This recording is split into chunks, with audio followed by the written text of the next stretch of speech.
আমি আমার বেবিকে নিয়ে আমার বাপের বাড়িতে এসেছি, আর আসার পর আমি একটা জিনিস বুঝে গেছি, আমাকে আর কেউ ভালোবাসে না, কেউ ভ্যালু পর্যন্ত দিচ্ছে না, অ্যাটেনশনও খুব কম। এখন সব অ্যাটেনশন, ভ্যালু, ভালোবাসা ওই আরেকজন এসছে ওর। আমার কোনো দাম নেই, আমায় কেউ চাইছেই না। এমন হয়েছে গেটের সামনে আমি কোলে নিয়ে দাঁড়িয়েছিলাম, কোল থেকে নিয়ে দিদা চলে গেল, মানে আমার মা নিয়ে চলে গেল, ব্যাগ আর লাগেজ আমি একা একা নিয়ে আসছি তারপর পরে।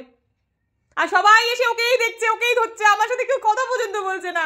আগে যখন বাড়ি আসতাম তখন আমাকে সবাই জিজ্ঞাসা করতো, কিরে ভালো আছিস তো, দে দে ব্যাগটা, দে রাত্রি দে, ঘরে নিয়ে যাই, আরে বস এখানে, কি খাবি বল, এখন আসতে কোনো কষ্ট হয়নি তো। এখন আর এসব জিজ্ঞাসার কোনো বালাই নেই, এসছি সঙ্গে সঙ্গে নিয়ে চলে গেল।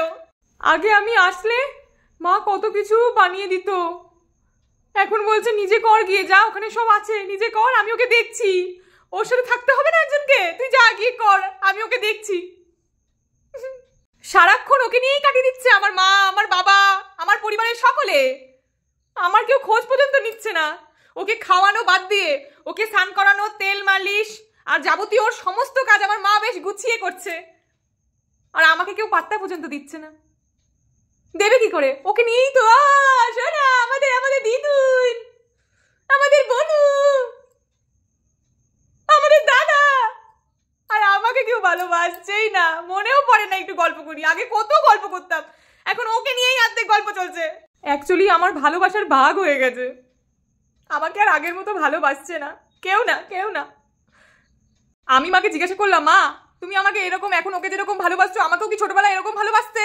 আমার মা কি উত্তর দিয়েছে জানো? আমার মা বলছে, না না তোকে ভালোবাসিনি, ও এখন খুব আসলে থেকে সুদের দাম বেশি, জানিস তো, ওই আমাদের কাছে এখন সব। বাবা কাজ থেকে ফিরে সবার আগে কাকে ডাকতো জানো? আমাকে। এখন আর আমাকে ডাকে না, এখন ঘরে ঢুকেই কোথায় কোথায় আমার দাদু ভাই, কোথায় আমার দিদি ভাই, কোথায় গেল? আমারই কোনো ভ্যালু নেই, নিজেকে সত্যি কেমন ভ্যালুলেস মনে হয় মাঝে মাঝে। আগে বাপের বাড়িতে আসতাম, মা এটা ওটা কিনে রাখতো আমার জন্য, হয় এটা নাইটি হোক বা কিছু একটা হোক কিনে রাখতো।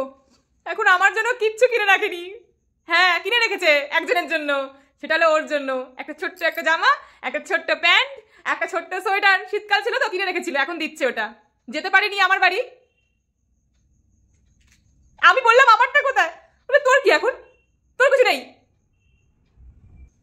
আমি আগাগোড়াই চকলেট, লজেন্স এইসব খেতে খুব ভালোবাসি, আর এটা আমার বাবা আমার মা সবাই জানে। আমার বাবা এখন চকলেট আনে আমার জন্য না, সেদিনকেও নিয়ে এসছে চকলেট, আমার জন্য আনেনি, ওর জন্য এনেছে। আমি ওর থেকে একটু ভাগ খাই। এটাই হলো বাপের বাড়ি আসার নমুনা। এখন আমার কোনো ভ্যালুই নেই, একটা ভ্যালু লেস হয়ে গেছি, কোনো দাম দিচ্ছে না আমাকে এই বাড়িতে এখন।